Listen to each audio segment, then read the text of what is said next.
खबरों में बने रहने के लिए बेल आइकॉन दबाइए और एबीपी न्यूज को सब्सक्राइब कीजिए।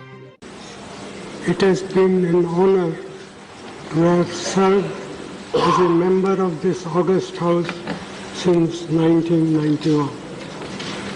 I have had the privilege to serve here as the leader of the opposition from 1998 to 2004 and then subsequently as the leader of the house from 2004 to 2014. Sir, the Rajya Sabha is the Council of States. I have had the privilege to represent the state of Assam as its Rajya Sabha member for 5 terms, from 1991 to 2019. Now I have the honor of representing the state of Rajasthan. India has had 2 chambers from pre-independence days. Still, it was after intense debate that the Constituent Assembly, especially the Union Constitution Committee, arrived at a consensus on the need for a bicameral system. Today, as we celebrate the 250th session of the Rajya Sabha, it is appropriate for us to reflect on whether we have lived up to the vision of the framers of our Constitution.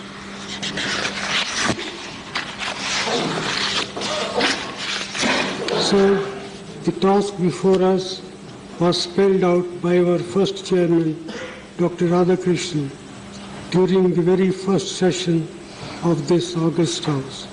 He emphasized that Parliament is not only a legislative but a deliberative body. So far as its deliberative functions are concerned, it will be open to us to make very valuable contribution.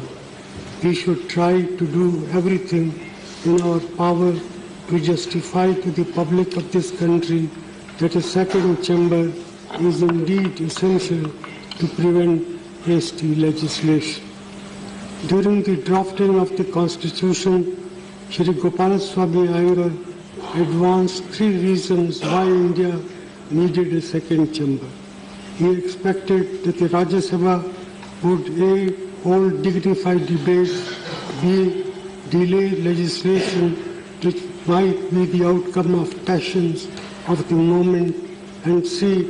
provide opportunities to seasoned people who might not be in the thick set of political fray, but who might be willing to participate in the debates with the amount of learning and importance we do not ordinarily associate with the House of the People, unquote. For the manner in which the role of the Rajya Sabha has evolved, we have much to thank Prime Minister Jawaharlal Nehru. He asserted that neither House had any particular superiority over the other.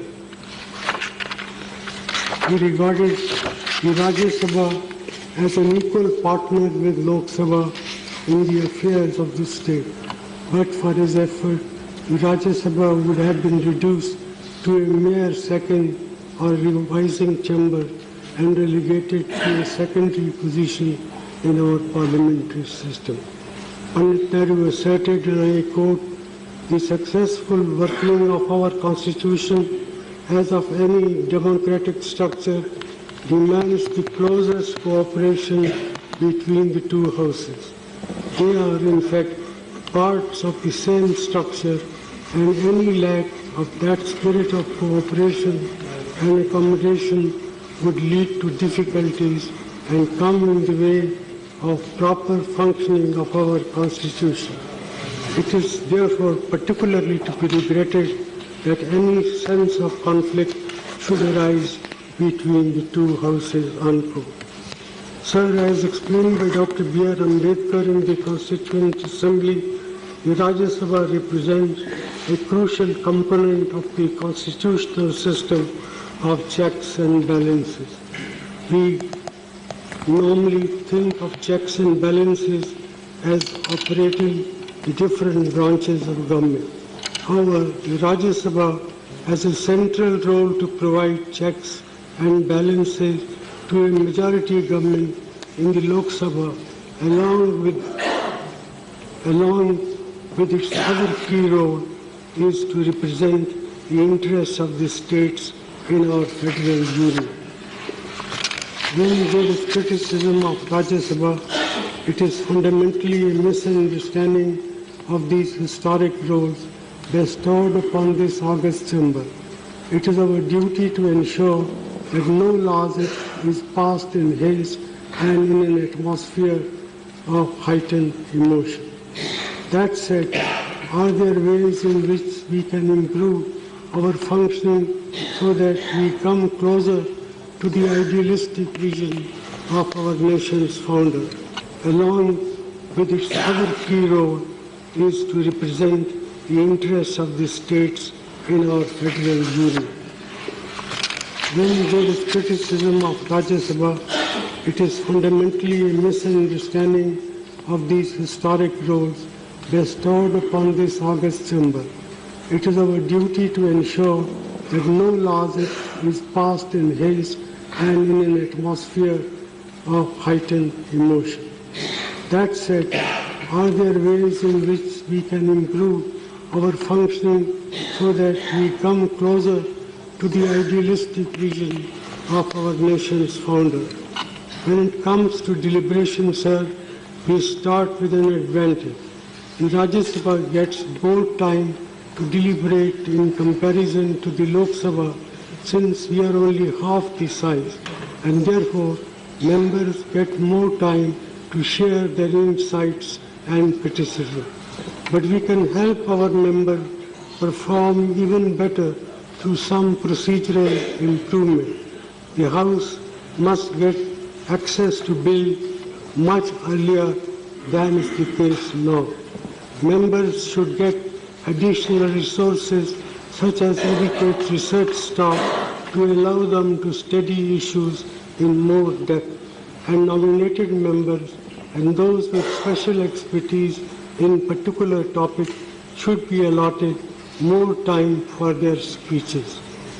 I suggest, sir, that every year the Rajya Sabha should find time to debate the state of central-state relations, as this is a Council of States. And also, every year there should be a debate at this Council on the state of nation's health and the state of nation's education.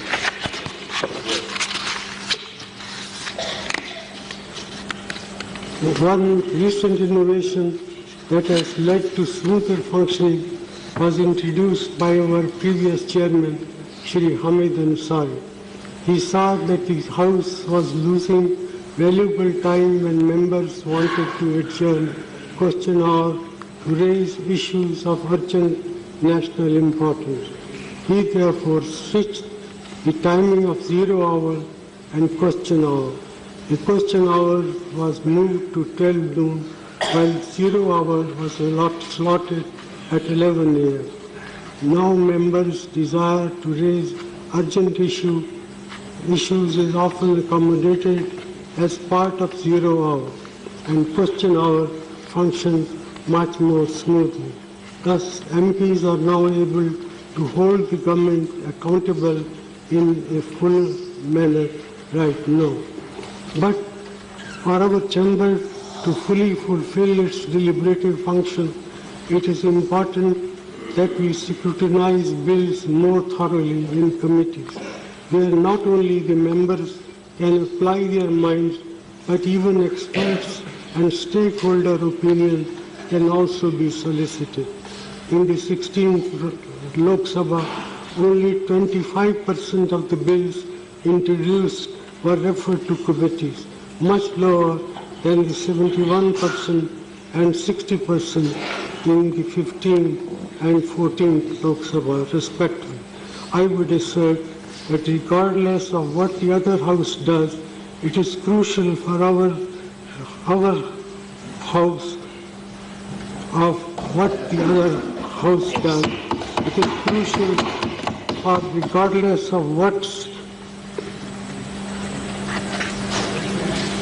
the other house does, it is crucial for our house to form select committees to ensure that bills receive the detailed scrutiny that they do deserve. From what I have seen, Rajya Sabha select committees have done a commendable job of improving legislation, and I would urge that we ensure that we follow this practice for all bills that come before this August House.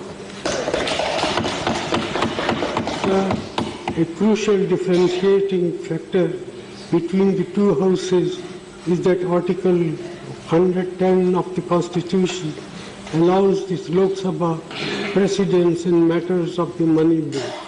In the recent past, we have seen instances of misuse of the money bill provision by the executive, leading to bypassing the Rajya Sabha on crucial legislation of national importance without any deliberation. Those in Treasury benches must ensure that such instances are avoided. It dilutes the stature and importance of our institution, including the Rajya Sabha. The Rajya Sabha is a permanent house. We have been designed in a manner to ensure continuity, as only 1/3 of our members retire every 2 years. We are thus able to build on our collective wisdom without having to start afresh after every general election. This gives us a mandate to strengthen ourselves continuously, to enhance the quality of our input on legislation and on resolving the challenges facing our country. I would further submit, sir, that on some matters this House should be given greater respect by the executive than is the case now. For example, important issues like redrawing the boundaries of a state, or for that matter, abolishing certain states, converting them into union territories, is such a far-reaching proposal, far-reaching legislation. This House, as being Council of State, should be given more power to deal with issues like that. But the government should consult with the Council of States much more effectively before such drastic measures can be considered by the House as a whole. With these words, I once again, sir, thank you for arranging this session of 250th session. We assure you of our full cooperation in making this House a more effective instrument of implementing the national will. Thank you, sir. ये है ABP news, आपको रखे आगे।